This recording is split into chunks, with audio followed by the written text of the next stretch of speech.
She carried the potatoes first, not blankets, not the lantern oil she would need before the week was out, not the wool coat she had seen hanging unclaimed in the trapper's shed 2 miles east of town.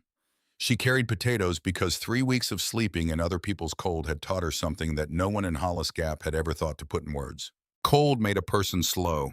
Cold made a person miserable and stupid and mean. But hunger reached into a different place entirely. Hunger found the room where decisions lived and put out the lights one by one quietly without announcement, until a person stood in the middle of a road staring at nothing and could not remember which direction led to shelter. Varity Vance had stood in that road on the third morning. She had felt the lights going out, and the terror of that blankness, that perfect white silence inside her own skull, had frightened her more than any cold ever could. So she carried the potatoes first. The trail up the eastern slope of the ridge was not a trail at all. It was a suggestion, a series of places where the rock happened to be lower than the rock beside it, where a person who was determined enough and frightened enough might find footing if they studied the ground carefully and committed to each step before they took it. The sack across her shoulders weighed 60 pounds. The sleet came at an angle, tapping against the stone faces above her with a sound like fingernails worried against a lid. She slipped twice on the way up. The second time she felt the full weight of the sack shift, felt the rope burn through her palms, felt 60 pounds of her future lurch toward the dark slope below. Her fingers closed on the rope without thinking. Her shoulders screamed. The muscle across her back went to fire. But she held on, braced against the rock, breathing in short, hard gasps, while the sack swung gently below her and the sleet found every gap at her collar and her wrists. She held on because holding on was the only skill she had left that she trusted completely. When she reached the ledge, she set the sack down against the stone and turned and looked at the valley below. Hollis Gap spread out in the early dark like a scatter of coals. Small orange lights in small windows, wood smoke rising from a dozen chimneys and dissolving into the low gray sky. 200 souls, more or less. A church whose steeple leaned a few degrees off true. A general store. A blacksmith's forge. The skeleton of a copper mine that had once kept the whole valley breathing and was now half dead, its best years spent, and the men who had given those years scattered to better promises or laid in the ground where the promises could no longer reach them. Varity looked at those lights for a long moment. Then she turned her back on them and dragged the sack through the narrow crack in the rock and into the dark. This is where the story really begins. Not on the slope, not on the trail. Here in the telling of how a girl of 17 came to be carrying potatoes up a frozen hillside in the first place. And for that, you need to go back 3 weeks, to a kitchen, to a table, to a sheet of paper and a man who believed that numbers were a kind of god. Harlon Holt did not shout. That was the part that stayed with Varity in the weeks that followed, the part that woke her in the cold dark of the cave and sat with her until morning. He did not raise his voice. He did not slam a door or sweep a plate from the table or say anything that could be called by any reasonable measure cruel. He simply set a sheet of paper on the wood between them and waited for her to read it. The handwriting was careful. Columns of figures in dark ink. Flour, salt, lamp oil, firewood, dried meat running down the left side. On the right, a count of mouths against a count of weeks until thaw. At the bottom, a subtraction. The kind of subtraction that left no room for argument because it was not a judgment. It was arithmetic. And beside the column of names, one name had been struck through with a single clean line. Varity Vance. There is not enough, he told her. His voice was the voice of a man reading a bill of sale. Not enough wood, not enough room, not enough of anything to carry 4 people through a Wyoming winter that was shaping up to be worse than the last 3 combined. The figures do not lie, he said. I am not asking you to leave. I am showing you why someone has to. Varity looked then to her mother. Dorothy Vance sat at the far end of the table with her hands folded in her lap and her gaze fixed somewhere on the floorboards between them. Her knuckles were white where she gripped the fabric of her skirt.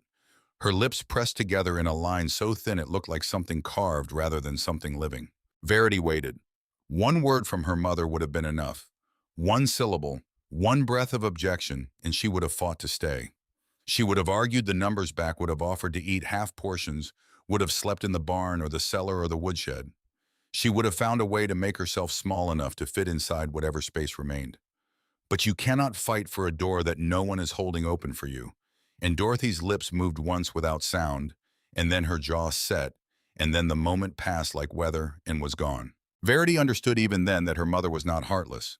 She understood that 3 brutal winters and a husband buried and a marriage entered out of pure desperation had hollowed Dorothy out until silence was the only currency she had left. Understanding it did not make it hurt 1 degree less. She packed what 2 canvas sacks would hold. A change of clothes, the wool shawl her father had given her the winter she turned 12, a folding knife with a bone handle worn smooth where his thumb had rested against it 10,000 times, a handful of coins saved from mending other people's torn things, and a small leather pouch holding a lock of Gideon Vance's hair cut before they closed the lid on him. She was at the door when she noticed the drawer. Harlon had moved to the far side of the kitchen, his back to her, refilling his coffee cup with the deliberate movements of a man who has already filed the necessary paperwork and considered the matter closed.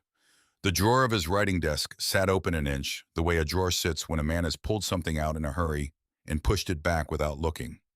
Verity would not have glanced at it, would not have stopped, except that the edge of a document protruded from the gap and she recognized the letterhead. Consolidated Wyoming Copper, the company that had owned the mine. She crossed the kitchen in 4 steps. Harlon did not turn. She pulled the drawer open and lifted the document into the light from the window. It was a contract, dated spring of 1880. Authorization for extended excavation in the Eastern Tunnel Complex signed by the site supervisor and countersigned by the company's regional manager. The signatures at the bottom of the page ran in a column foreman and shift supervisors, and finally near the bottom in the careful dark ink she had just watched produce a column of figures on a dinner table, the name Harlon Holt. She read the addendum at the bottom of the page, the one that authorized the crews to proceed below the surveyed safe depth in exchange for increased extraction targets. The one that made the Eastern Tunnels collapse in the spring of 1881, not an accident of geology, but a predictable consequence of a decision someone had made and signed his name to. The Eastern Tunnel where 4 men had died. One of them was Gideon Vance. Verity stood in Harlon Holt's kitchen holding the proof that the man had not simply failed her father, but had signed his name to the order that killed him. And she felt something settle in her chest that was not grief and was not rage, but was something beneath both of those, something older and quieter and more certain than either. She folded the document carefully and put it in the inside pocket of her coat against her ribs, next to the leather pouch with the lock of her father's hair. Harlon did not turn. She picked up her sacks and walked out the door before sunset. She did not say goodbye. She did not look back. Looking back would have meant hoping someone might follow her into the cold, and she was done with that particular hope. The road stretched ahead of her, dark and narrowing, and she walked into it with everything she owned in her 2 fists and a feeling in her chest like a door being nailed shut from the inside. By dawn, the snow had begun. The first night was in an equipment shed near the closed section of the mine, 100 yards from the shaft where her father had gone into the ground 2 years before and not come back. The shed was cold enough that her breath crystallized in the glow of the small candle she had thought to bring, and the wind found every gap between the warped planks and made itself at home in her clothing, while mice scratched in the corners with a sound like tiny industry. She did not sleep. She sat with her back against the wall and thought about the folded document against her ribs, and thought about Gideon, and thought about the way her mother's jaw had set at the table.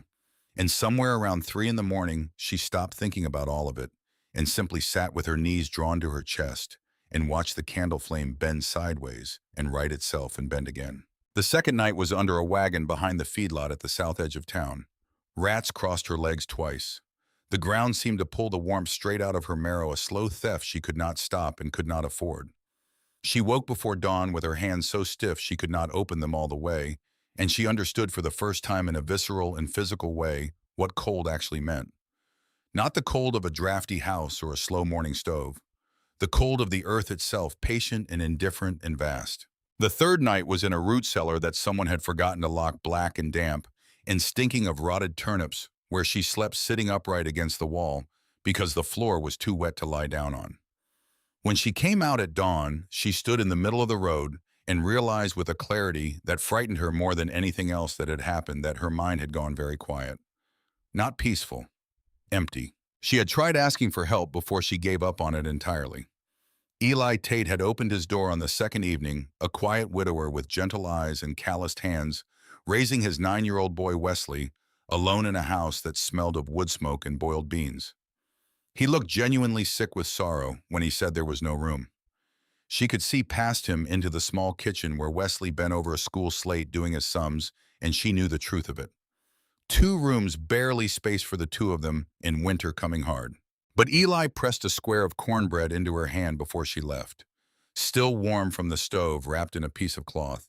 The heat of it against her palm nearly broke her in a way the rejection had not. She had tried the church, locked. The Reverend was away at the territorial seat through December. His wife, Hannah Webb, a woman who wore her moral authority the way other women wore good jewelry, had let Varity sleep one night on the bench near the parsonage stove and brought her coffee at first light, and then spoken with the careful weight of a woman who had spent 20 years being the most reasonable person in any room she entered. If I shelter you beyond one night, others will ask, why not them? Every family in hardship will line up at my door. I cannot take everyone, and so I cannot take just one. She said it kindly. She meant it sincerely. It was Harlon Holt's Arithmetic wearing a kinder face, and Varity thanked her for the coffee and the single night, and walked out into the gray morning with the cornbread cloth still in her pocket. On the 4th morning, hunting fallen branches on the eastern slope of the ridge above town, she found the cave. It was not obvious. A narrow crack behind leaning stone and dead brush halfway up the slope, the kind of thing a person walked past 100 times without seeing if they were looking at the view instead of the rock. But Varity was not looking at the view. She was looking at the ground and the stone and the small signals that cold hillsides give to people who have learned to read them, and she stopped mid-stride because the air near the crack was different. Not warm, not truly, just less cold than everything around it. A faint breath of something other than the frozen world exhaling out from between the rocks, the way a held match feels against the skin before the flame actually touches that intimation of heat, before the fact of it. Her father came back to her in that moment with such completeness that she had to put her hand against the stone to steady herself. Gideon Vance had spent 12 years going underground every morning with a lantern and a pick and a faith in his own survival that never seemed to diminish, no matter how many times the mountain tested it. He had known things about rock and earth and the way enclosed spaces behaved that he could not always put in words, but he had tried. She had been 9 years old sitting on his knee in the kitchen after supper when he told her about the deep places. Underground stays the same, he had said. Summer or winter, the stone doesn't care. The deep places hold their own weather. They keep whatever they want and ignore everything above. She had not understood it then. She understood it now, standing before a crack in a hillside with frost in her hair and no home at her back, understood it the way you understand a thing when your life depends on it rather than just your curiosity. She crawled inside with the candle stub she had left in the equipment shed, cupping it against the draft.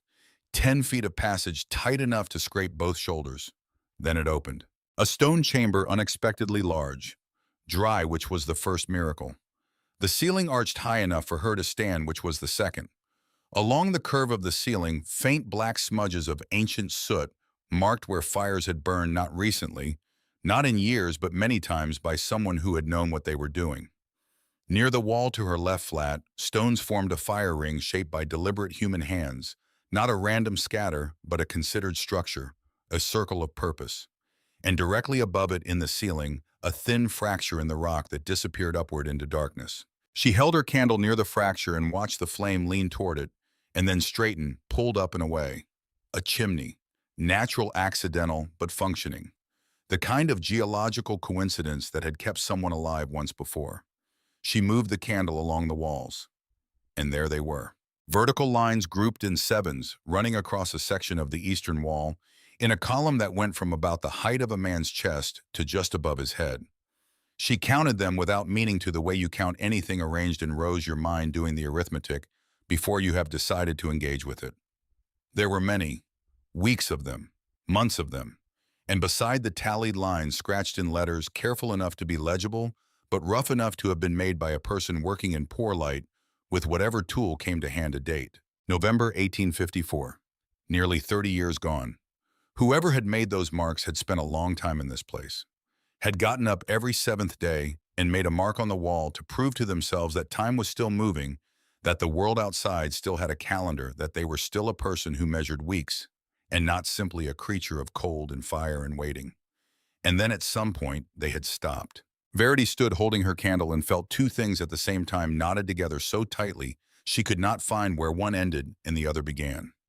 Hope because the cave had clearly held a human life before. And underneath the hope, a thread of cold that had nothing to do with the temperature, because whoever had made those marks had stopped making them. And she did not know whether they had walked out of this place on their own 2 feet or been carried. She moved deeper into the cave following the wall with her candle hand, and that was when she found the second thing. Farther back in a section of wall where the stone was smoother, someone had worked at it with a blade over what must have been several hours. Not just scratches, a diagram. It was crude but unmistakable. A top-down view of the fire pit with lines radiating outward from it, like the spokes of a wheel, each line ending in a small rectangle. Wood arranged in a fan radiating from the center. Below that, an elevation view of the wall with markings at 2 different heights. High on the right side, near a natural ledge, a cross-hatched rectangle with marks suggesting cold. Lower on the left, near the heat of the fire, another rectangle with different marks. Food stored at the cold end. And at the top of the diagram, a simple sketch of the ceiling fracture with an arrow drawn upward through it. Someone had spent 2 seasons in this cave, learning how stone holds heat and how smoke moves and where cold air settles and where it does not. And then they had carved what they learned into the wall so that the next person who came would not have to learn it the same hard way. The next person who comes.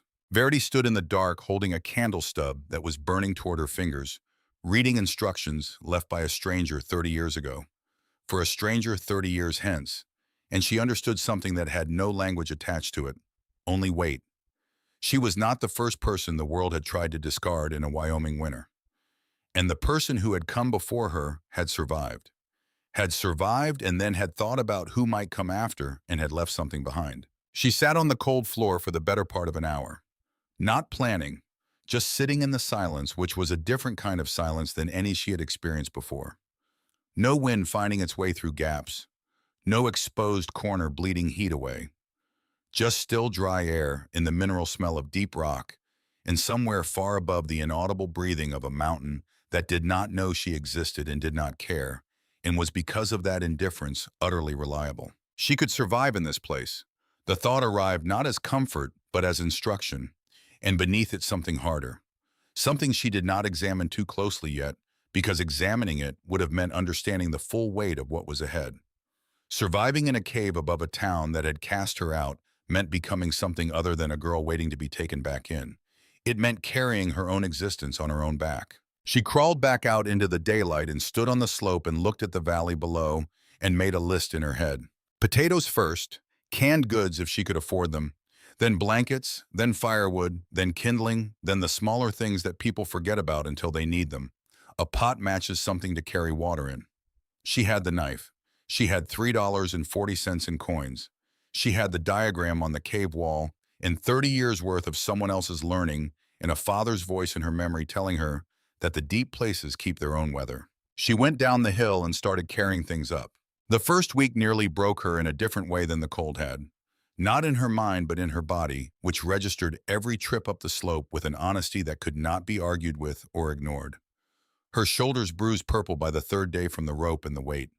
A blister formed on her right heel burst, reformed and burst again, until the skin simply gave up being skin and became something tougher and less sensitive, like the sole of a boot from the inside out. She followed the diagram on the wall with the seriousness of a student who understands that her grade will be whether she lives or dies. Firewood and a fan around the pit, not stacked beside it.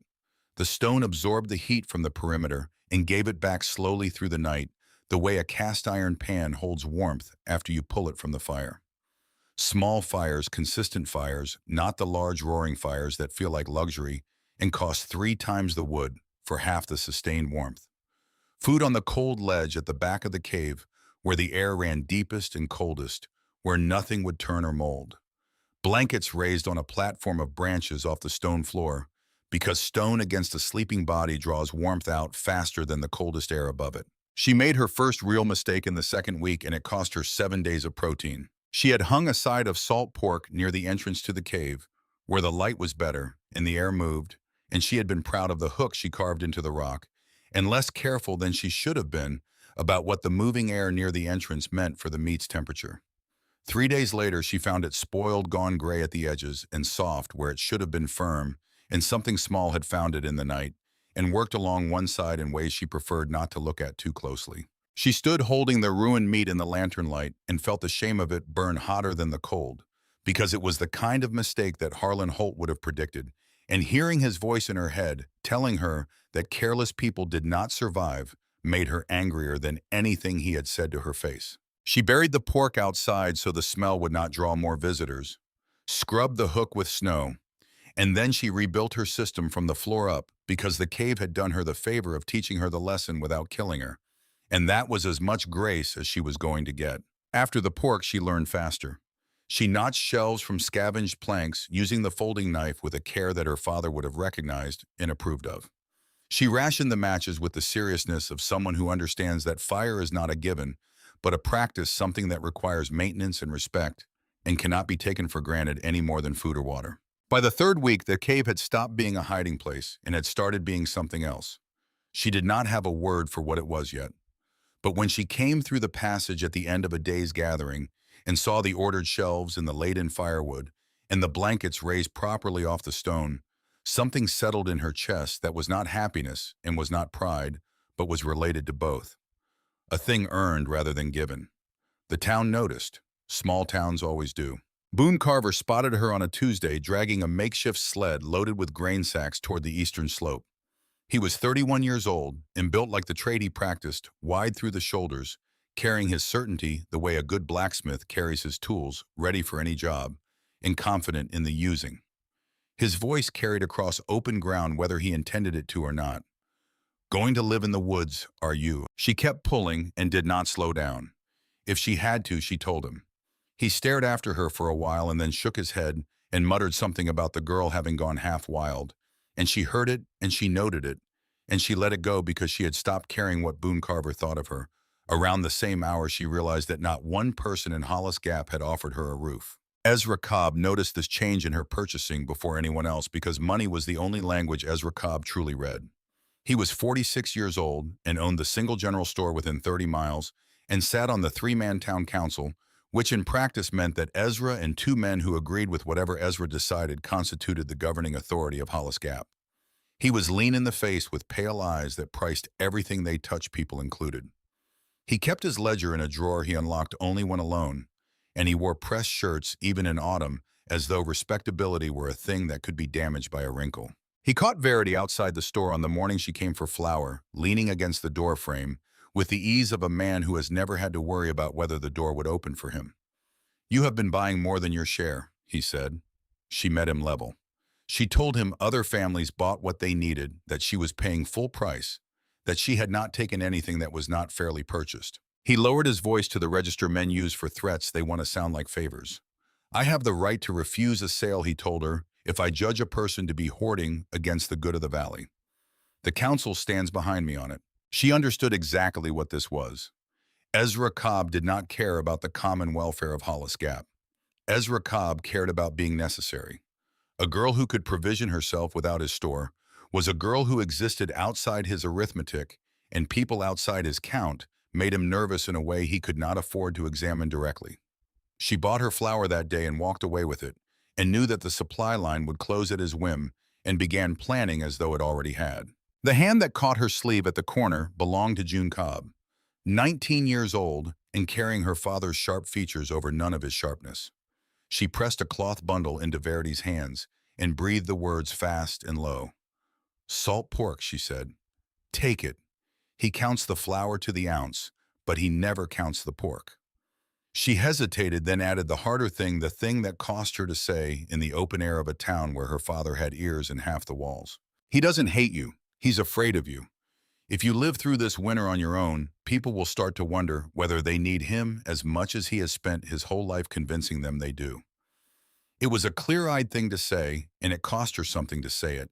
And Varity took the pork and held June's hand for a moment before letting go, and June squeezed back with a grip that said everything neither of them could put into words in that particular street, in that particular town. Mave Tully was 68 years old and thin as a fence rail, and had the eyes of a woman who had been reading weather for half a century and had stopped being surprised by it. She stopped Varity one evening near the east edge of town and asked plainly whether the girl had found shelter. Varity hesitated, then gave a single nod. Mave studied her the way a person studies a horizon they need to understand. Underground, the old woman said. Not a question. Varity wanted to know how she knew. Mave's answer was simple. Because underground is smarter than freezing. She pressed 2 jars of peach preserves into Verity's hands without explanation. Then before she turned away, she said something that would travel with Varity through every cold night to come. The winter of '56, I was 10 years old, she said, trapped on the Nebraska plains in a blizzard that lasted 3 weeks. My father died on the 12th day. My mother kept the rest of us breathing by burning the furniture. Chairs first, then the table, then the window frames. Her eyes held 60 years of hard weather without flinching. I am not afraid of winter, she said. I am afraid of people who refuse to prepare for it. By the end of the 3rd week, Ezra Cobb made his refusal official. He told her across the empty counter that the council had made its decision that resources were limited and priority went to established families and that he would no longer be able to serve her. She left without argument because there was none to make. The council was Ezra and his echoes. But the sound of the door closing at her back felt less like rejection than like a bolt sliding home, and she climbed back up the hill that afternoon and looked at what she had stored and thought about Gideon and what he would have done. She set snares along the ridgeline. She dug for roots where the thin early snow had not yet covered everything. Cattail and wild turnip and the things her father had shown her on idle afternoons when the mind sat quiet and he had taught her the name of every plant worth eating. Dig the cattail out of the mud, he had told her, crouching in the creek bottom with his hands dark with soil, showing her the white flesh inside the root. Wash it, roast it on the coals. It won't taste like much, but it keeps you standing. His voice came back to her with perfect clarity each time she knelt in the frozen earth. Some mornings it felt as though he had been dead 2 years. Other mornings it felt like 200. Eli Tate left a small sack of dried corn at the trail marker on a Thursday morning, no note attached. It was there when Varity came down for water, and she said nothing about it to anyone because some debts can only be repaid by remembering them. And then came the evening when she stood at the back of the cave studying the diagram on the wall by lantern light, tracing the lines with one finger, and the wind shifted outside and she lifted her head and listened. There was something different in the sound. Not louder, not more violent, just different in the way a river sounds different in the hours before a flood, a change in pitch that a body feels in the teeth before the ears can fully register it. She went to the entrance and crawled out onto the ledge and looked north. The sky had been gray for days, which was ordinary for November in Wyoming. But tonight the gray in the north had thickened to something that was almost black, a color she had no name for, the color of old iron of a door that has been closed so long the hinges have rusted solid. And the wind had shifted. She had been watching the wind since her father first pointed out the way it moved through the valley, the way the geese read it and adjusted their flight, the way the smoke from the mine shaft leaned one direction in ordinary weather and another when something was building to the north. He had shown her this because he had understood in the way that men who work underground come to understand the behavior of air, that what the wind does today tells you something about what the ground will ask of you tomorrow. The wind had shifted, and it had shifted wrong. She went back inside.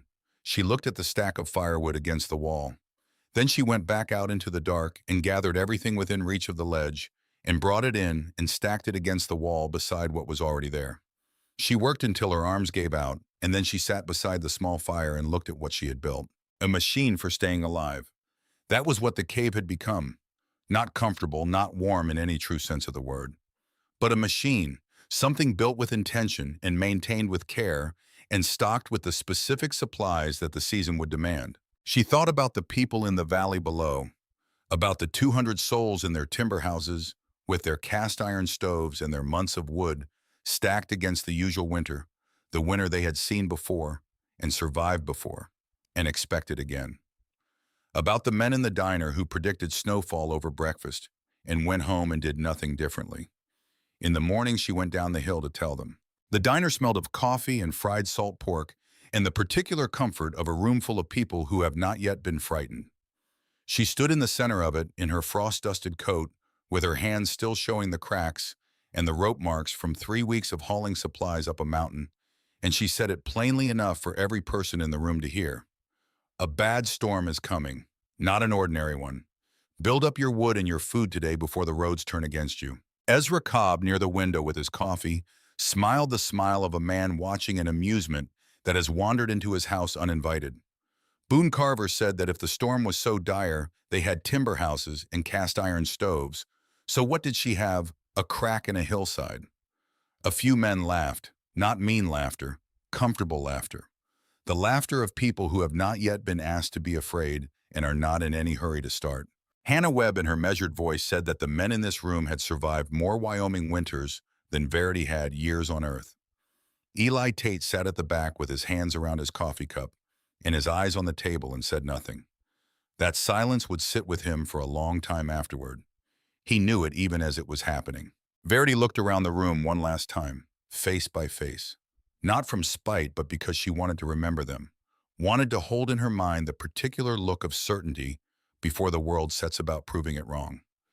Then she walked out and no one followed, and no one called after her, and she went back up the hill through the first thin flurries of what she did not yet know would become the worst storm the valley had ever known. She climbed through the passage and sat beside her fire, and fed a split log to the coals, and watched the sparks rise toward the chimney crack, and thought about her father, about what Gideon Vance would do when the storm arrived. He would open whatever door he had. She had always known this about him. It was the thing that had put him in the ground. She was not yet sure whether she was made of the same thing. She was not sure she wanted to be. The fire held its small, steady heat against the stone exactly as the diagram had promised. Outside, the wind began to change its voice, dropping into a register that was less like weather and more like something that had made a decision.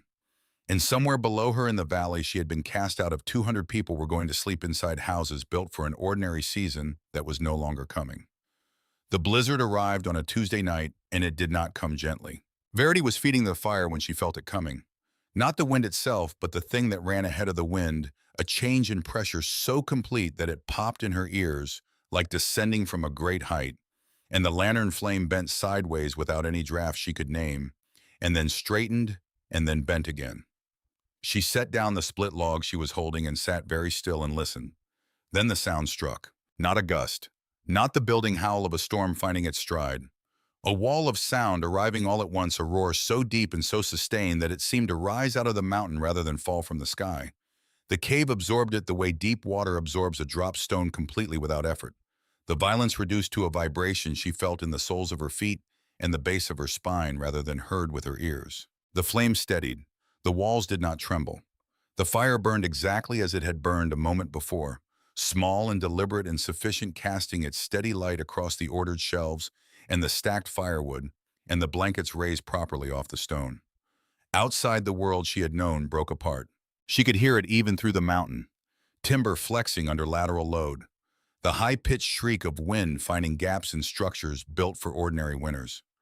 And beneath all of it, a percussion that she eventually understood was snow being driven against rock faces with enough force to sound like impact rather than precipitation. She did not sleep that first night.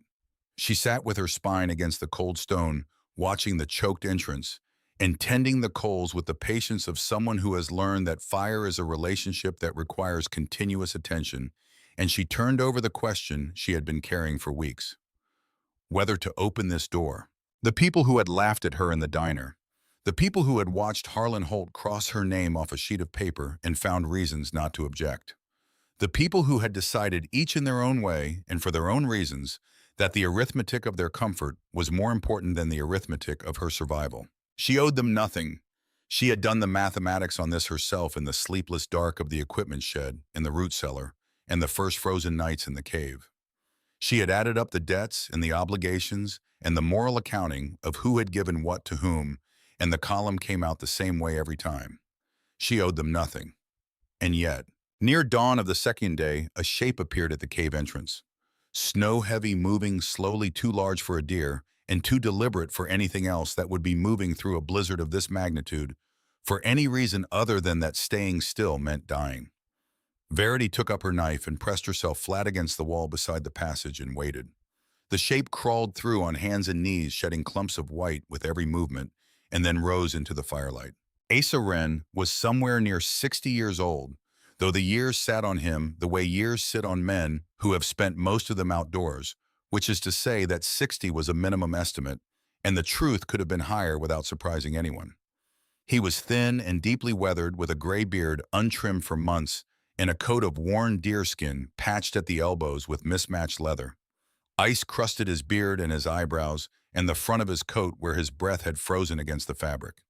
He looked at Varity across the firelit space with eyes that were neither afraid nor entirely calm, but lodged somewhere between the two in the particular territory that belongs to men who have seen exactly what is coming for them and have decided to walk toward it anyway. She kept the knife where it was. He looked at her hand and then at her face and then at the cave around him, and something shifted in his expression when his eyes found the eastern wall. He moved toward the fire with the slow, careful movements of a man whose body has been pushed past its tolerance and is running now on something other than warmth or strength. He lowered himself near the coals and held his hands to the heat and said nothing for a long while. Then he told her about the valley. He had come through the lower bottoms on his way up the slope. His voice was rough from long disuse, the voice of a man who had gone months at a stretch speaking to no one and had lost the habit of shaping words for other ears. The church roof had torn open along the north pitch. The feedlot's eastern wall had come down, and Eli Tate's chimney was packed solid with driven snow, which meant no fire, which meant a man alone with his 9-year-old boy in a house with no heat source in the second night of a blizzard that was not behaving like any blizzard that region had seen in living memory.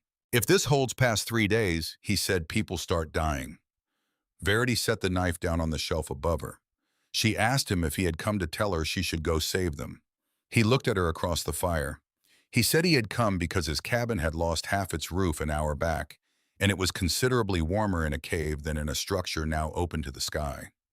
He paused. Then he said that since she asked it, yes, she ought to think on the question. They laughed at me, she said. Every one of them.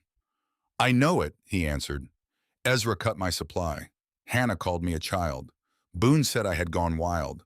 My own mother sat at that table and watched me walk out the door. I know that too, he said. Then you know I owe them nothing. You don't, he agreed. Then tell me why I should open this door. He was quiet for a while.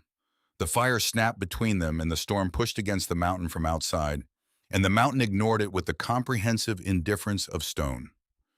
When Asa spoke again, his voice had changed, dropped lower, the words coming up slowly, like things that have been stored in a deep place for a long time, and have to be carried a considerable distance before they can be spoken. He said that 30 years ago he had sat exactly where she was sitting now. Same stone, same kind of storm, though it had never reached the teeth of this one.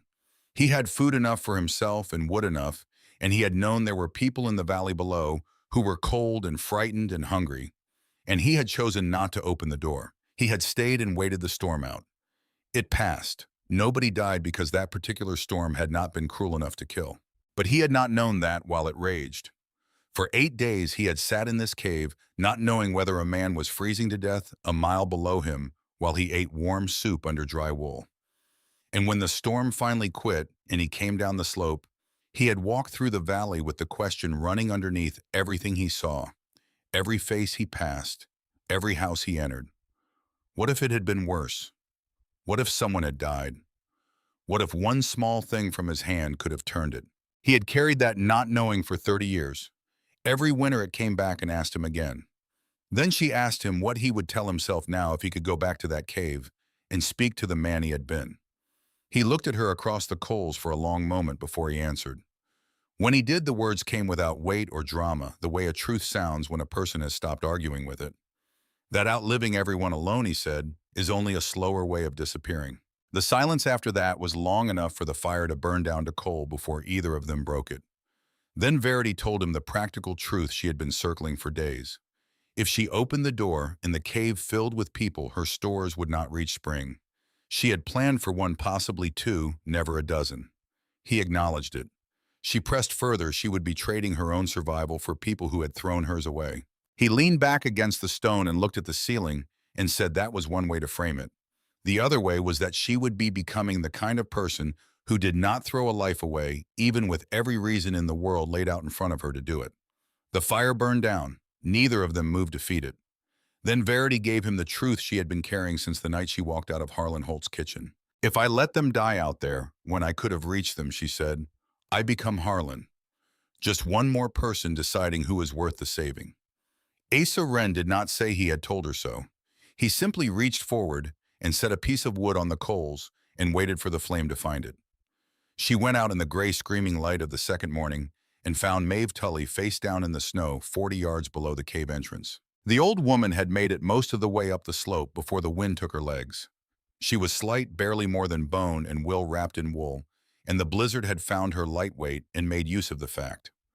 One side of her coat had soaked through and frozen rigid. Her gloves were white-crusted stone. Her lips had gone the wrong color, and her eyes were closed. And when Varity dropped to her knees in the snow and rolled the old woman onto her back and said her name, the eyes that opened were unfocused, drifting the eyes of a body that has made a preliminary decision to close its own doors and is waiting to see whether anyone objects. "I knew you had gone underground," Mave breathed. Her voice was barely there, a thread of sound in the screaming wind. Getting back up the slope with the old woman across her shoulders was the hardest labor Varity had ever set her body to.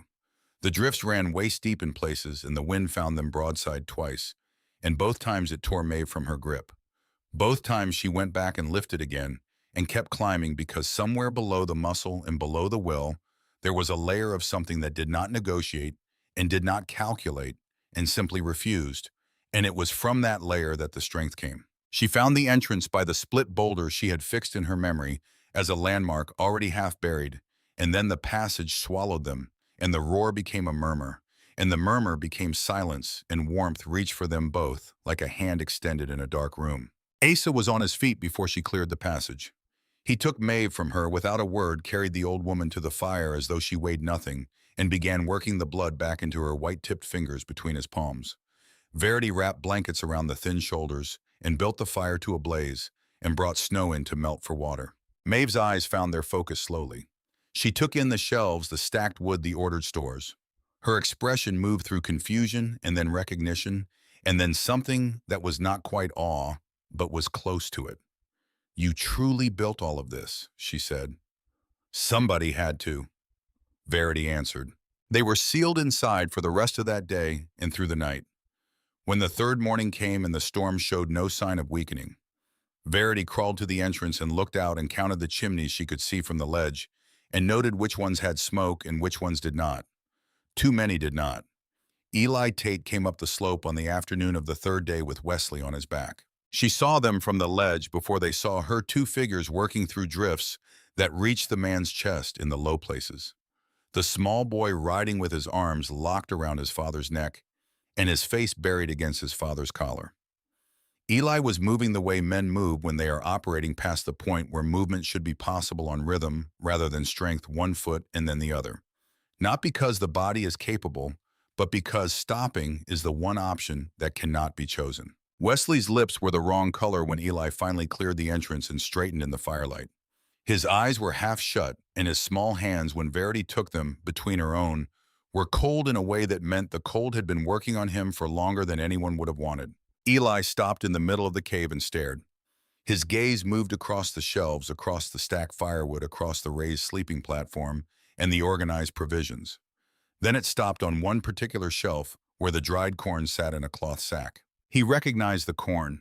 She could see it in his face in the way something moved behind his eyes and then settled into a different expression than the one he had arrived with, an expression that had shame in it, and relief and exhaustion all folded together. He looked at her. She looked back. Neither of them said anything about Thursdays or trail markers or sacks left without notes. "Please," he said. His voice was quiet. "Our stove died 2 days ago. The chimney is packed solid and I could not clear it." She stepped aside. "Come in," she said. She wrapped Wesley by the fire and gave him warm water first, then broth made from dried beef thinned with snowmelt. The boy shook for 20 minutes before the heat reached him. Deep, shuddering tremors that she recognized instinctively as the body arguing with itself about whether to commit to warming. Then he stopped shaking and curled against a grain sack and dropped into the sudden, complete sleep of a child whose body has finally decided it is safe. Eli sat beside his son and held the small hand and said nothing for a long time. The next arrivals came in pairs and then in small groups, and each arrival changed the mathematics of the cave in a way that Varity tracked without showing that she was tracking it. A young couple from a homestead south of town carrying nothing but each other and the clothes they had been wearing for 3 days. A woman from the east side with 2 children under 10, her husband somewhere south trying to reach his brother's property. No word of whether he had made it. An older man who had followed the fence line uphill until the fence ended, and the rock began arriving with frost-bitten hands and the careful movements of someone who has used up everything they had to get somewhere and is only now allowing themselves to stop. Each body that came through the passage was a life and also a subtraction.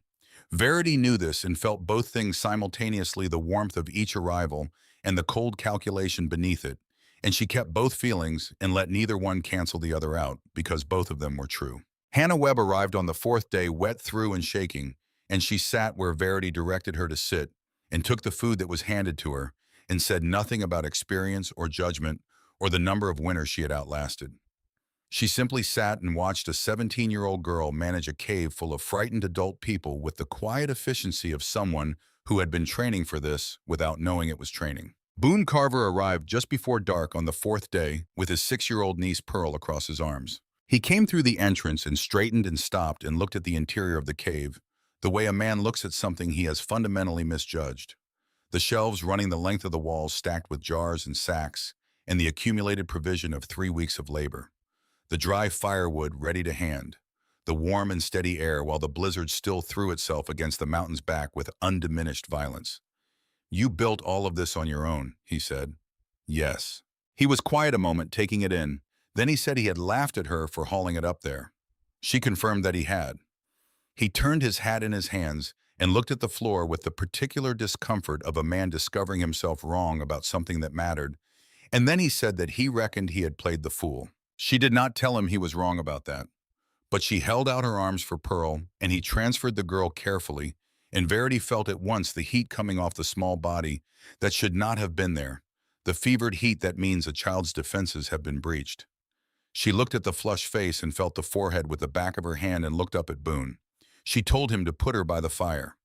Warm water, first small sips. Mave examined Pearl with hands that moved over the small body with the practiced economy of a woman who had nursed the sick in places where no doctor came within 50 miles. She drew Verity aside, voice dropped below the hearing of the others. "Lung fever," she said, "or close enough that the distinction matters less than the treatment. She needs warmth and water and rest. If the fever does not break within 2 days," she said, and left the sentence open in the way that experienced people leave sentences open when the conclusion is one they prefer not to speak aloud. Boone heard it. He sat beside Pearl and took her hand, and his face went the color of old ash. The loud-voiced man who had called Verity half wild sat in the firelight with the small fingers inside his large ones and did not say a single word. And Verity understood that she was seeing Boone Carver for the first time, the man underneath the certainty, the man who had exactly one vulnerability and was watching it fight for its life in a cave he had dismissed as a hole in a hillside. It was in the middle of the 5th night when Pearl's breathing had roughened, and the whole cave had organized itself around the small body by the fire that Boone told Verity the things she had not known. Pearl had cried out in her sleep, a sound that brought every adult in the cave to full alertness in the space of a breath. Then the girl had subsided into a murmuring that was not quite language, and in it she called a name. Papa. Clear as struck glass in the firelit dark. Not Boone's name. Something else. Boone sat very still.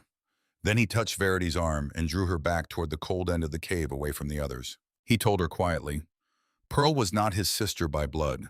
She was his brother Clem's daughter left behind when Clem died, and before Verity could ask where or how, he told her. The Eastern Tunnel, he said.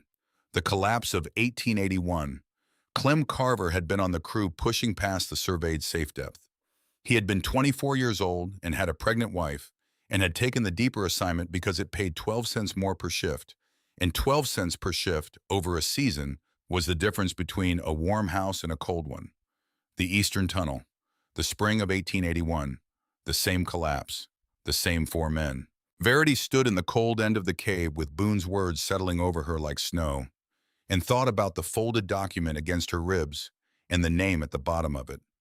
Harlon Holt's careful signature. The authorization to proceed below the surveyed safe depth. The 12-cent differential that had put Clem Carver and Gideon Vance in the same shaft at the same depth at the same moment when the mountain made its decision. 2 children left behind.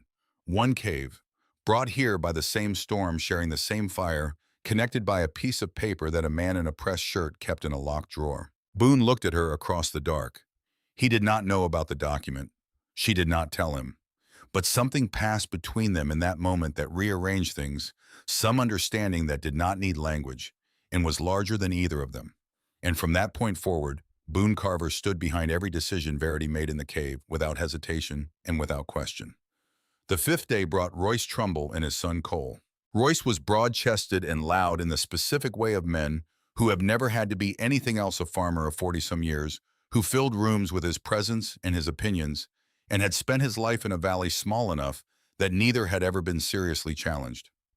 His boy Cole was 16 and watchful in the way that boys are watchful when they have spent years studying a man they are not sure they want to become. They came through on the fifth evening and Royce began within the hour.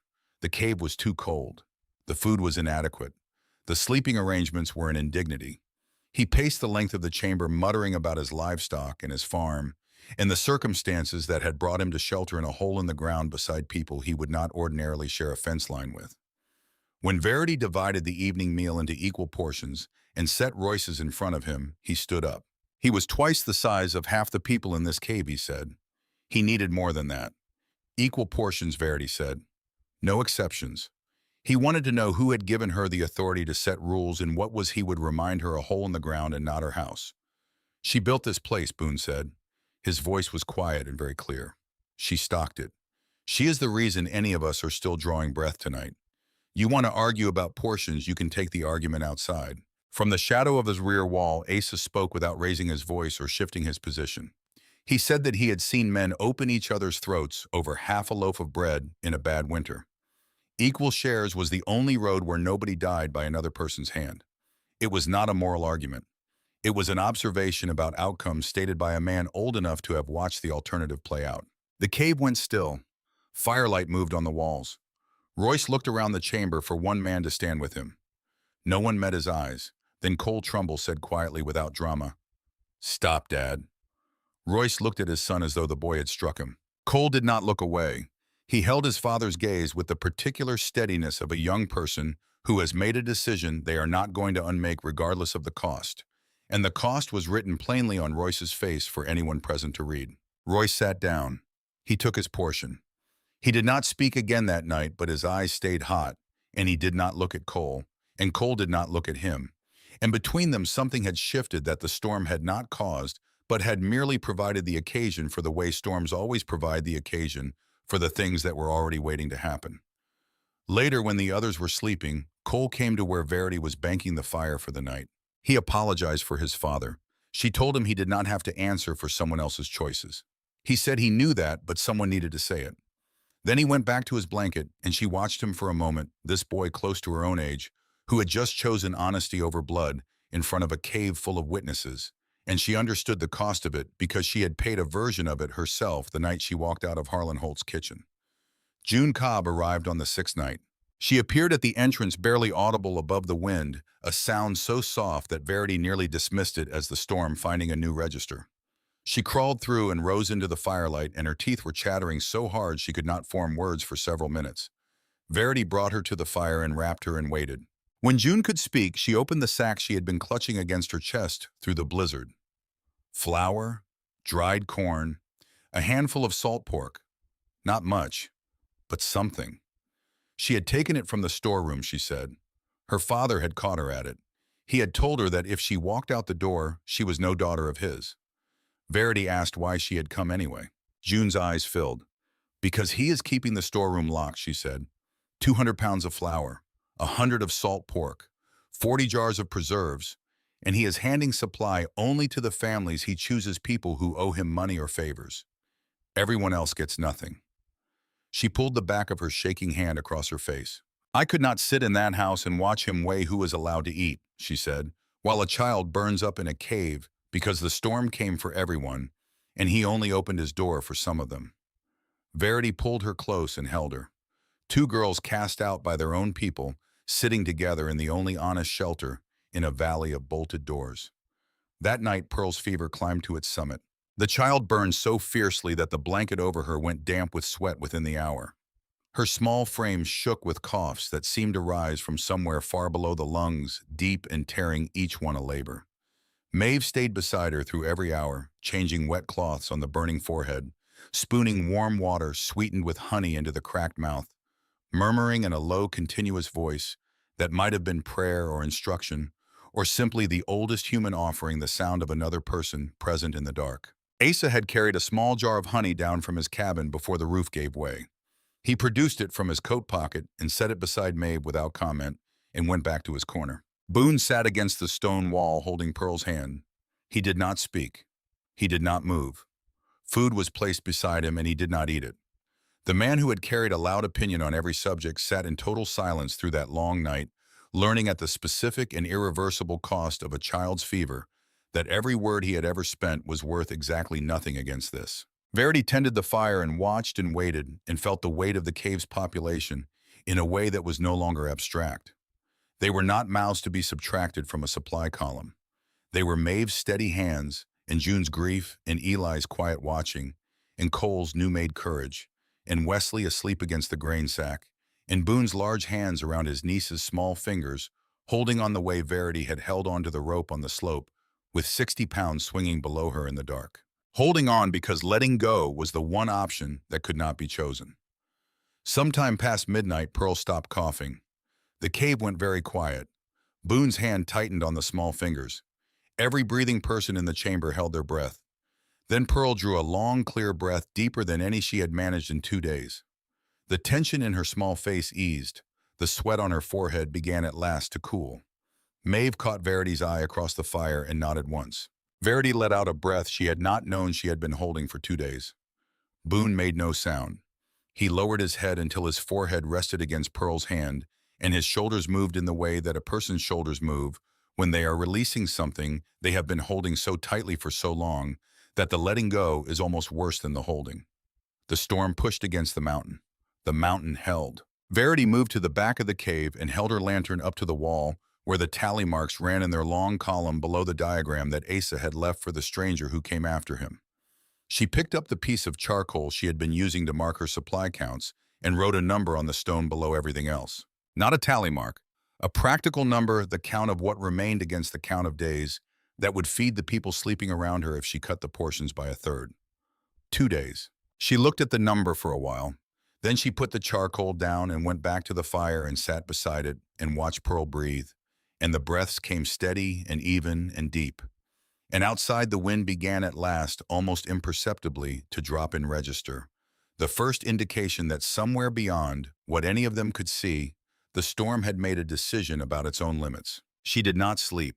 She sat with the fire in the sleeping cave and the number on the wall and thought about the morning and about what came after the morning and about what it meant to have opened a door you built with your own hands for the same people who told you that you had no right to build anything at all. The storm did not end with drama. There was no sudden clearing, no shaft of light breaking through cloud, no moment a person could point to and say that was when it stopped. The blizzard surrendered the way exhausted things surrender by degrees, losing force across the span of a night. The way a fever breaks, not all at once but in stages, the violence dropping out of the wind hour by hour, until what remained was just weather again, ordinary and manageable and cold, in the way Wyoming was always cold in November, which was cold enough but no longer murderous. Varity was awake when the change came. She had not slept more than an hour at a stretch through the final night, feeding the fire in small, careful increments, listening to the storm work through its diminishment outside the stone.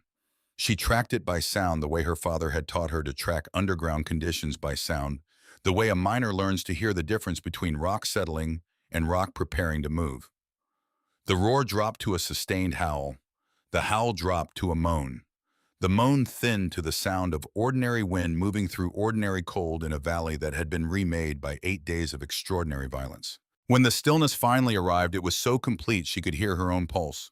She crawled to the entrance and pushed through the packed snow and stood on the ledge in the gray light of early morning and looked out at a world she did not immediately recognize. The valley had been erased. Every familiar shape was gone, buried, or warped past, knowing under a depth of snow that the eye refused to accurately calculate because the mind kept trying to substitute the remembered landscape for the one actually present. Where roads had run, there were smooth white plains shaped by the wind into drifts that rose above the height of a standing man. Fence lines had drowned entirely, their posts swallowed without a trace. Rooftops surfaced from the white like the spines of something vast and sleeping beneath the surface of a frozen sea. And from a number of chimneys, no smoke climbed at all. She stood in air so cold it cut so clean it ached and counted. The smokeless chimneys were not random. They clustered toward the east side of town, where the older and smaller houses sat, where the families with the least surplus lived. She counted 7. Then she counted again because she wanted the number to be wrong. It was not wrong. Behind her, she heard the cave beginning to wake. The small sounds of bodies returning to themselves after the compressed and watchful sleep of people who have been sheltering from something large. Blankets shifting, someone coughing. Then a young voice, clear and immediate. Wesley Tate, 4 days underground and starved for sky, asked if they could go out. His father told him in a minute. But Wesley had already pressed past Varity through the entrance and into the snow, sinking to his waist in the first step and plunging 2 more steps on the momentum of pure boyhood before the depth stopped him. He stood chest deep in the white with his face turned up to the pale sky and laughed. The sound carried across the silent valley with a clarity that the storm had made possible by stripping every other sound from the world. A child's laugh ringing off buried rooftops, bright and unguarded, and entirely without calculation. The sound of a human creature deciding that the world is good on the basis of evidence as simple as cold air and open sky. Every adult standing at that entrance changed in some way at the sound of it. Boone shut his eyes. Hannah pressed a hand over her mouth. Mave stood very still and let the sound move through her like water through a cupped palm, not trying to hold it, just letting it pass. Eli watched his son, and his face did something that had nothing to do with muscles and everything to do with the 8 days he had spent carrying the boy up a frozen mountain in a blizzard. Even Royce Trumbull, who had barely spoken since the night Cole had corrected him in front of the cave, lifted his head toward the laughing child with a look that had something working in it, something not yet soft, but no longer entirely stone. Boone carried Pearl out into the light. The girl squinted against the brightness. Her color restored, the fever well behind her now, though she was still slight and careful in her movements, still conserving herself the way a body does in the days after a serious illness. She murmured something against her brother's neck that no one else could hear. Boone nodded and held her tighter and said something back, and whatever passed between them in that exchange was private in the way that the most important things always are. Asa Wren stood apart at the rear of the group, his eyes on the valley below his face, giving nothing away. Varity looked at him, and he looked back, and neither of them spoke, because everything that needed saying between them had already been said in the dark, over a fire that was now banked to coals in a cave that had held them both through the worst 8 days the valley had ever seen. Cole Trumbull stood beside Varity without being asked. When his father pushed past them both and started down the slope toward town, Cole did not follow. He stayed where he was beside the girl his father had tried to bully over a plate of food and watched the broad back descend through the drifts. It was a small thing staying, but small things are sometimes the loudest declarations a person can make, and Varity understood it for what it was without needing it explained. The walk down took the better part of an hour. The snow ran chest deep in the drifts and knee deep in the shallower stretches, and they moved in single file. Varity and Boone breaking trail at the front, the rest following in the channel. They cut through the white. Asa brought up the rear, silent and watchful, the way a man walks who has learned to be responsible for the ground behind him as well as the ground ahead.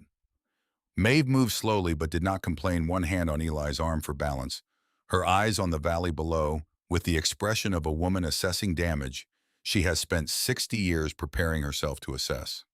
Wesley walked on his own, stomping each step with the fierce and deliberate energy of a 9-year-old boy who has been underground for 4 days and intends to reclaim every minute of it. They reached the main road, or where it had been by mid-morning. Hollis Gap looked like a place that had been struck by something and then buried where it fell. Windows smashed inward on 3 houses on the north side. The feedlot's roof had caved under the accumulated weight, its timbers splayed outward in a shape that was almost peaceful in the morning stillness. A wagon had been carried from the livery and set against the side of the blacksmith shop by the wind alone, without apparent violence, as though it had simply walked there during the night and decided to rest. People were already out in the streets, moving with the slow and slightly dazed efficiency of survivors who have not yet fully grasped the size of what they have outlived. Neighbors digging paths between houses. A man working at a choked chimney with a long pole. 2 women redistributing blankets from a household that had more to a household that had less, the exchange conducted in near silence, in the economical way of people for whom the usual social ceremonies have been temporarily suspended by more urgent mathematics. The Wheeler family on the south end had been trapped inside their house for 6 days, unable to force the door against the packed snow, and 3 men were digging them free when Verity's group arrived in the street. The door finally gave, and Mrs. Wheeler came out into the light holding her youngest child against her chest with both arms and would not set him down. She stood in the churned snow while her other children moved around her, and her face was doing several things at once that did not have individual names. She had burned her kitchen chairs on the third night, she said, when someone asked how they had managed. Then the table on the fourth. Then the window frames on the fifth. She said it the way a person recites facts they have not yet converted into feelings, the feelings being too large and too recent to approach directly. It was the general store that drew every eye as the gathering grew. Ezra Cobb's building stood nearly whole in the center of a street of wounded structures. Its walls reinforced with extra timber, its roof holding its windows shuttered behind heavy wooden covers that had been fitted with a precision that spoke of preparation rather than improvisation. While every other structure in Hollis Gap had taken some wound from the storm, the store looked as though it had been built specifically for this event. Because it had been. Because the man inside had known. Boone Carver walked toward the barred door with a look that Verity had not seen on him before. Not the loud and easy certainty she was accustomed to seeing on his face. Something quieter and more deliberate, the expression of a man who has spent 8 days holding his niece's hand through a lung fever, while a man a mile away sat behind reinforced walls with 100 pounds of salt pork and made his choices. He stopped in the trampled snow before the door and called out, "Ezra, open up!" Nothing moved inside. The street was filling now. People drawn by the gathering, the way people are always drawn by gatherings in small towns, the social instinct surviving even the worst storms.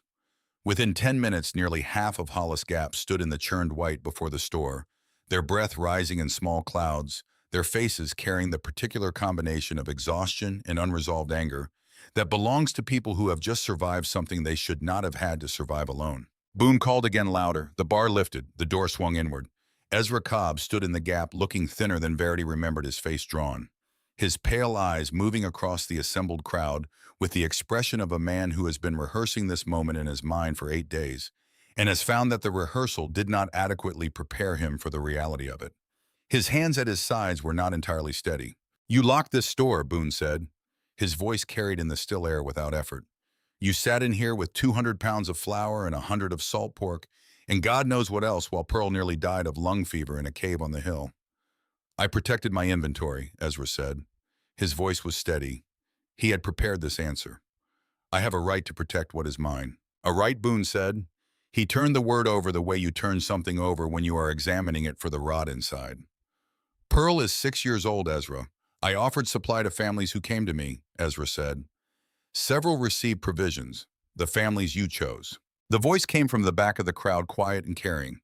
Eli Tate moved through the gathered people until he stood in the open ground between the crowd and the door, his boy Wesley beside him, and Verity realized she was watching Eli Tate angry for the first time in all the years she had known him. It transformed him. The gentle widower with the kind eyes and the soft voice became something forged, something that had been put in a fire and come out harder than it went in. And when he spoke, his voice carried an authority that owed nothing to volume and everything to what stood behind it. "You handed food out by who owed you," Eli said. "The Wheelers, the Dunn's people, already in debt to this store. Everyone else got nothing. My son included."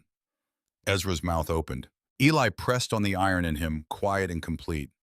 "My son's lips were blue when I carried him up that hill. 9 years old, turning blue, and I had nothing to give him. Nothing. Because you threw the bolt." The crowd shifted. Verity watched faces change, people who had lived alongside Ezra Cobb for years, bought from him, accepted his seat on the council, tolerated the small ways in which his control of the supply made itself felt in the daily life of the valley. They looked at him now with something that was past anger. Recognition. The recognition of a thing half known for a long time and never directly examined. Then June stepped forward. She had been standing near Verity, and she stepped into the open ground beside Eli and held up a folded piece of paper. Her hand was steady. She said she had found it in her father's desk drawer the night the storm arrived, when she was alone in the store. She read the date at the top of the document aloud. 2 weeks before the blizzard. She read the letterhead. Territorial Weather Service, Cheyenne Office. She read the summary in a clear voice that did not shake. Severe blizzard warning. Predicted duration 8 to 12 days. Recommended immediate preparation of all residential structures and community supply reserves. She folded the paper and looked at her father. Ezra looked back at her. He did not reach for the document. He did not dispute it. He said nothing, which was in its way the most complete answer he could have given. Varity stepped forward. She did not raise her voice. In the silence of that crowd, she had no need. "You refused to sell to me 3 months ago," she said. "You told me I was hoarding against the good of the valley. Then you locked your store through the worst storm in the history of this valley and fed only the people who served your interest." She let it sit for a moment in the cold air. "So which of us was the one harming this valley, Ezra?" The hush that followed had no bottom to it. Ezra looked at her, then at the crowd, then back at her. His mouth moved without producing sound. Behind him, visible through the open door, the shelves of the store ran in orderly rows stocked with the provision that could have carried half the town through the storm, and had instead sat here in the dark, counted and cataloged and withheld. Eli spoke again. He called for a vote of the council to strip Ezra Cobb of his charge over winter supply and to open the store to every family in the valley, equal portions, no exceptions. He asked for a show of hands. Hannah Webb's hand went up first, then Boone's without hesitation. Then one by one the hands rose across the crowd, the Wheelers still in their snow-crusted coats, the neighbors who had dug them free, the families who had received nothing, and the families who had received only what their debt to Ezra purchased. Then at the back of the crowd, Royce Trumbull raised his hand. He raised it without looking at anyone except his son, and Cole, standing beside Varity, raised his at the same moment. Father and son arms lifted for the same cause, looking at each other across 20 feet of churned snow. Between them, something passed that was not forgiveness and was not reconciliation, but was perhaps the first material from which those things might eventually be built, given enough time and enough willingness to try. Ezra counted the hands with his reckoning eyes, the same eyes that had spent a lifetime pricing everything they touched. He understood what he was looking at, not just a vote, the end of something that he had spent decades constructing, the careful arrangement by which 200 people needed him more than they needed each other. His gaze moved one last time across the crowd and found June. She looked back at him with grief and resolve held in a balance that was clearly costing her to maintain.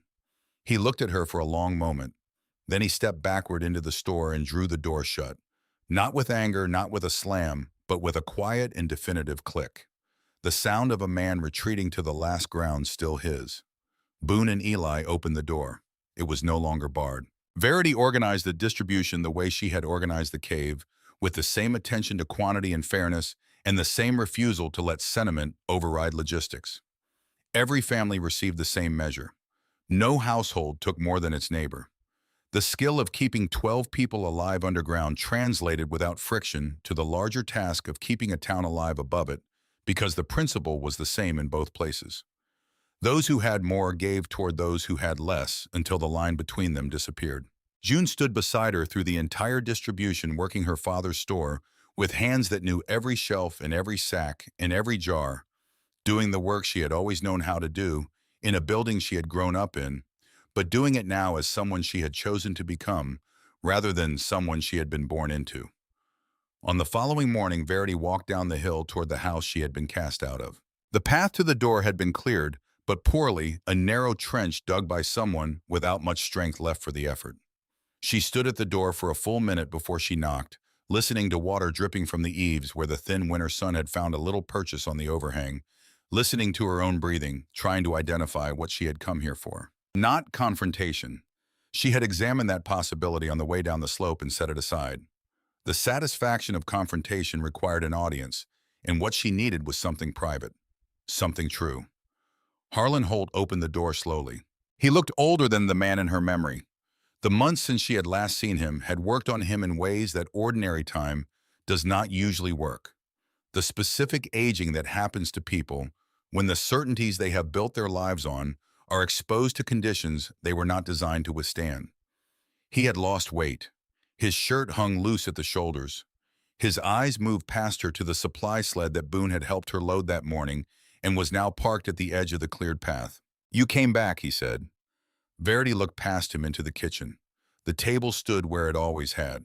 She could see the surface, the grain of the wood, the particular rectangle of it that she would never be able to look at without seeing the sheet of paper that had been laid there, the columns of figures, the single struck-through line. "No," she said. "I came to see whether my mother needs supplies." Harlon did not step aside immediately. She watched him work through it, the man who lived by figures trying to calculate what he was looking at. A girl he had subtracted from his household had returned in winter with more provision than he had managed to store, accompanied by the largest man in town. And she was not angry, and she was not triumphant, and she was not asking for anything except to see her mother. "I did not think," he said, and stopped. He tried again. "I did not believe you would." He did not finish the sentence. She understood what the missing words were. He had not believed she would survive. He had done his arithmetic and reached his conclusion, and the conclusion had been wrong. And Harlon Holt was a man who had built his entire sense of himself on the reliability of his arithmetic, and that was a more significant reckoning than any she could have delivered by anger or accusation. "I was wrong," he said. 3 words, not an apology. Harlon Holt was not built for apology in the way that certain men are not built for it, not from cruelty, but from a structural inability to locate themselves in the wrong, without feeling that the entire foundation shifts beneath them. But it was an admission, and for a man who lived by certainty, conceding that his figures had failed was perhaps the hardest sentence he had ever spoken. Varity took it for what it was. She had learned across this winter that people offer what they are capable of offering, and demanding more than a person's capacity was a recipe for a bitterness she was finished carrying. Then Dorothy appeared behind her husband. She looked smaller than memory held her and thinner, and there were shadows beneath her eyes that had not been there before and would probably not fully leave. But she was standing straight. She was looking at her daughter directly, not at the floor, not at her hands, not at some middle distance where difficult things could be avoided. "The night you left," Dorothy said, "I stood at the window and watched you walk down the road until I could not see you anymore." Her voice was steady in the way of a person who has rehearsed a thing many times in private and has decided that when the moment comes, they will not flinch from it. "Then I went back to that table," Dorothy said, "and I burned his paper." Harlon turned to look at his wife. He had not known this. Varity could see it in him, the information arriving and rearranging things. Dorothy held her husband's gaze without dropping it. "I burned it because I could not sit at that table every morning and look at my daughter's name crossed out in our own kitchen. That was the only answer I had the strength left to give." The kitchen was quiet. Somewhere in the house, a clock ticked. Outside, Boone's horse shifted its weight in the snow. Varity looked at her mother and understood something she had not been able to see from inside the pain of the original night. Dorothy had not been empty at that table. She had been broken, which was a different condition entirely, because broken things still hold their shape, still retain the form of what they were, even when the structure is compromised. Her mother's silence had not been consent. It had been the sound of a woman who had spent every reserve she had and could not force one more syllable past the exhaustion and the fear and the grief of 3 brutal winters. But she had burned the paper. Alone in a cold kitchen with her daughter already gone into the dark, she had committed the only act of resistance available to her. The quietest of refusals, and one that no one had seen, and one that she had carried since then, in the particular private way that people carry the things they did when no one was watching. Varity took her mother's hand. Dorothy gripped back with a force that startled them both. "I know," Varity said. 2 words. Not forgiveness, not yet the distance between them, too recently crossed, and the bridge too newly built to carry full weight. But the beginning of something. A span thrown across the gap, narrow and fragile, and built from both sides, because that is the only way a bridge between 2 people can be built. Then Varity reached into her coat. She had been carrying the document for 3 months against her ribs, the proof of what Harlon Holt had signed his name to the authorization that had put Gideon Vance and Clem Carver into the eastern tunnel at a depth that the mountain had not agreed to. She had carried it as a kind of ballast, a weight that kept her oriented, a proof of the things she knew that no one else in Hollis Gap knew she knew. She laid it on the table. Not beside the supplies, not at the edge. She laid it in the center of the table in the exact rectangle of wood where his sheet of figures had rested 3 months before, where her name had been struck through with a single clean line, and she smoothed it flat with one hand so that the letterhead was legible, and the columns of text were legible, and the signature at the bottom was legible in the kitchen light. Harlon looked at it. He did not reach for it. He did not speak. He stood very still in the way that a man stands when he recognizes something he has been waiting to face and has not fully prepared for. despite the waiting and whatever color had remained in his face after the winter left it now. She gave him enough time to read it. She knew he did not need long. It was his own handwriting at the bottom of the page. A man recognizes his own signature even across 2 years, in a winter that has changed everything around it. Then she picked up the document, crossed to the stove, and opened the firebox. She fed it in and watched the paper curl and blacken and dissolve. The careful dark ink gone in seconds, the letterhead gone, the columns of authorization gone, the legal architecture of a decision that had put Gideon Vance and Clem Carver into the Eastern Tunnel, reduced to ash in a kitchen stove on a winter afternoon. Not forgiveness. She was clear with herself about that. Harlon Holt had not earned forgiveness, and the 3 words he had spoken in the doorway were not currency enough to purchase it. But she was choosing not to be the keeper of this document. She was choosing not to carry the proof of his guilt as the weight around which her own life organized itself, because Gideon Vance had not died, so his daughter could spend her years as a monument to his death. She closed the firebox. The kitchen was very quiet. Harlon said nothing. There was nothing adequate to say, and he seemed to understand this, which was perhaps the most self-aware moment she had ever witnessed from him. Dorothy stood beside her husband, with her hand on his arm, not comforting him, simply present the way a person stands beside something they cannot fix but will not abandon. Varity picked up her coat. "I know what you signed," she said. "I have known since the night I left. I am not carrying it anymore. That is not the same as telling you it did not happen." She walked out without waiting for a response. At the edge of the porch she turned. Dorothy stood in the doorway, back straight, chin lifted. Harlon stood behind her in the kitchen looking at the stove. Varity walked back up the hill toward the cave, and for the first time in 3 months, the inside pocket of her coat held nothing but the leather pouch with the lock of her father's hair. Asa was gone the next morning. His corner was empty. The blanket he had used was folded in a square so precise it seemed to have been measured the corners exact. His deerskin coat was gone. The short-handled hatchet he had given Varity weeks before sat on the shelf beside the fire pit, and next to it a torn scrap of paper with 5 words written in a hand unaccustomed to holding a pencil. "Cave is yours now. Paid." She read it twice. Then she folded it carefully along its original creases and put it in her coat beside the leather pouch with her father's hair. 2 men who had shaped her, one by dying and one by choosing to let go, carried now in the same pocket. She brought the note to Mave that afternoon. The old woman read it, folded it back along the same lines, returned it without comment. Then she was quiet for a while, looking out the cave entrance at the valley below, where the first recovery work was already visible. Men moving between houses, smoke rising properly from cleared chimneys. "He did not leave because he stopped caring," Mave said finally. "He left because he is finished. 30 years he carried that question, whether he should have opened his door. You answered it for him, not with words." "By opening mine," Varity said. Mave nodded. "Will I see him again?" Varity asked. Mave's smile was small and certain.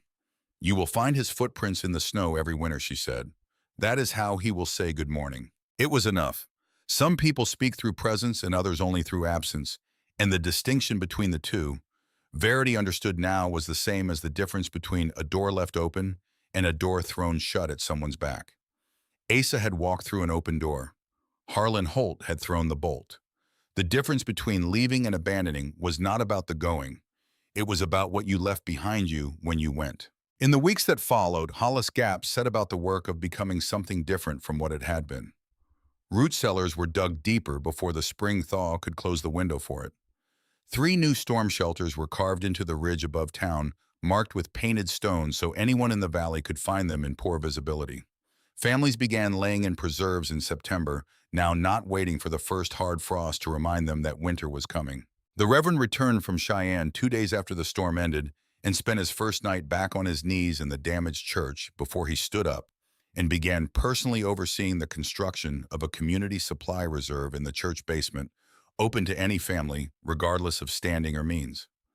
Hannah stood beside him, driving nails, saying nothing about the bench by the parsonage stove, the single night she had offered, and the morning she had delivered the careful explanation of why one night was all she could give.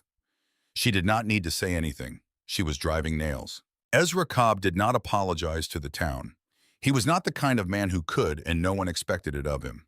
But the store reopened in March at the old prices, no restrictions, no favorites, Every family served in the order they arrived and sent home with what they needed.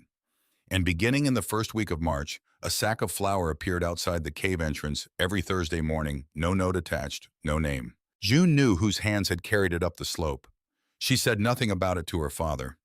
There are exchanges better conducted through sacks of flour than through any words a mouth can shape, and both of them understood this without discussing it. June did not return to her father's house until February, when Mave mentioned in passing that Ezra had been coughing badly for 2 weeks and had not been seen at the counter. June went that evening. She knocked at the back door. Ezra opened it after a long delay, his face gray with sickness, and with something else beneath it, the particular coloring of a man who has been left alone with his choices long enough to see them from every angle. June walked past him without waiting for an invitation. She put water on the stove. She swept the floor. She made broth from salt pork and fed it to him without conversation.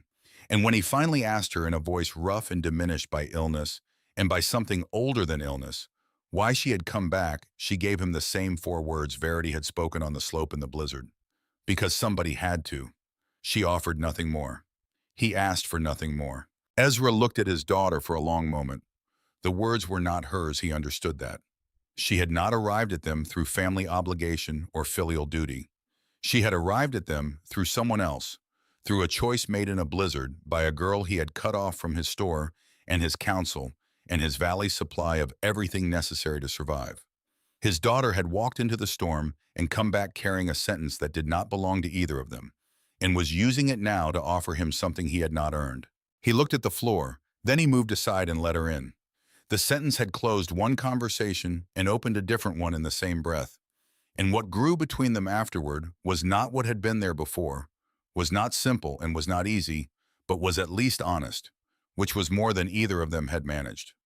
Before the winter of '83 showed them what their choices looked like at full scale. Spring came to Wyoming the way it always came, slow and suspicious, as though the mountains were not entirely convinced that winter had agreed to leave and were not prepared to commit to warmth until they had seen several consecutive days of evidence.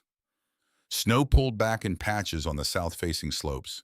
Creeks shifted beneath their ice. The first green appeared where the sun lay longest tentative and very bright against the white. On the first warm day of April, Mave Tully came up the hill. She moved more slowly than she had in the autumn, and Varity went down to meet her halfway and took her arm for the last stretch, and they sat together at the cave entrance in the thin and watery sunlight and looked out at a valley where the snow was retreating and the first bare earth was showing in the low places. A hawk wheeled high above the ridge, the first bird Varity had marked in months, working the thermals with the effortless patience of a creature that has never once doubted its own ability to stay aloft. They watched it until it slid beyond the tree line and was gone. Mave opened the cloth sack she had carried up the slope and took out a handful of small paper envelopes. She pressed them into Verity's hands. "Tomato," she said, pointing to each one. "Bean, squash. This one I grew myself for 20 years and I want you to have it." Varity held the envelopes and felt their weight, which was almost nothing lighter than a held breath, and yet inside their paper walls lay the whole possibility of a future that was not only about enduring, but about producing, not only about lasting through the cold, but about raising something in the warmth that would outlast a single season. She had spent 3 months preparing for ruin. Now an old woman was asking her to prepare for growth. "Surviving is not only enduring," Mave said. "It is planting. You saved what was already here. Now make something new." Varity looked at the envelopes in her hands for a long time. "Thank you," she said. It came out quieter than she intended, freighted with everything the winter had cost and everything it had given her. The bruised shoulders and the split knuckles, and the night Pearl stopped coughing, and every adult in the cave held their breath, and the 4 words June had spoken to her father, and the 5 words on a scrap of paper now folded in her coat pocket next to the lock of her father's hair. "Thank me in August when you have tomatoes," Mave said. Varity smiled. Not the careful half-expression she had rationed through the cold months, keeping her face neutral, because neutral was safer and warmer than hope. A full smile reaching her eyes, changing the whole shape of her face, making her look for one unguarded moment exactly what she was. She realized, sitting in the April light with the seed envelopes in her hands, that she did not know exactly when she had turned 18. Somewhere inside the blizzard, between the 5th person coming through the passage and the night Pearl stopped coughing, her birthday had passed without ceremony or acknowledgement, slipped by in the noise and the cold and the firelight without anyone knowing, herself included. She found that she did not mind. Birthdays were measurements, and she had learned this winter that the largest changes in a life kept no schedule and announced themselves to no one. She was 18. She had been 17 when she carried the first sack of potatoes up the slope in the dark, and she was 18 now, sitting in the sun with seeds in her hands. And what had happened between those two numbers was not a year, but an education that no year alone could have contained. 3 days later, Dorothy Vance came up the hill. Verity saw her from the ledge, a slight figure working the trail with careful steps, not hurrying, not struggling, simply climbing with the deliberate patience of a woman who has decided to do a thing and intends to finish it.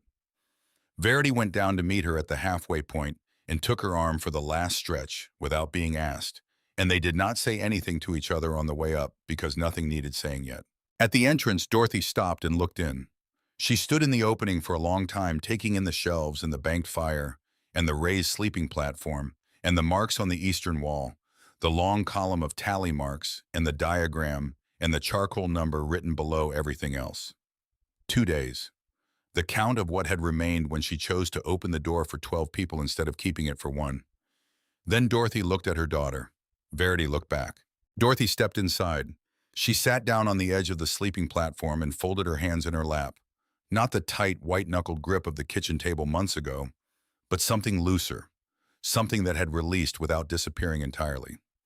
She looked around the cave, the way a person looks at a place where something important happened that they were not present for and are trying to understand in retrospect. "You built all of this," she said. It was not a question, and it was not quite a statement. It was something in between, the sound of a person recalibrating the distance between what they assumed and what was actually true. "Somebody had to," Verity said. "Then after a moment, I learned from the person who built it before me." Dorothy nodded slowly. She did not ask who that was. She seemed to understand that the answer was larger than a name. They sat together in the cave for a while, the mother and the daughter, in the particular quiet of two people who have too much to say to begin anywhere specific and have decided wisely to let the silence do the early work. The fire kept its small, steady heat. Outside, the spring light moved across the valley below the same light that fell on the ridge and the road, and the house where Harlon Holt was learning to live with 3 words he had spoken in a kitchen doorway. When Dorothy finally rose to go back down, Verity walked her to the entrance and stood at the ledge and watched her begin the descent. Halfway down, Dorothy stopped and turned and looked back up. She did not wave. She did not call out. She simply looked at her daughter standing at the mouth of the cave in the April light, and Verity looked back, and between them on the slope was the distance that remained, and the distance already crossed, and the understanding that the two were not the same thing and never would be, but that the crossing had begun. Dorothy turned and continued down the hill, and Verity watched her until the trail curved and the trees took her, and she was gone. It was enough.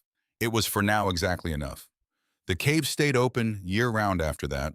People took to calling it Winter Keep, the name spreading through the valley the way good names spread, without anyone deciding, because it said what the place had become.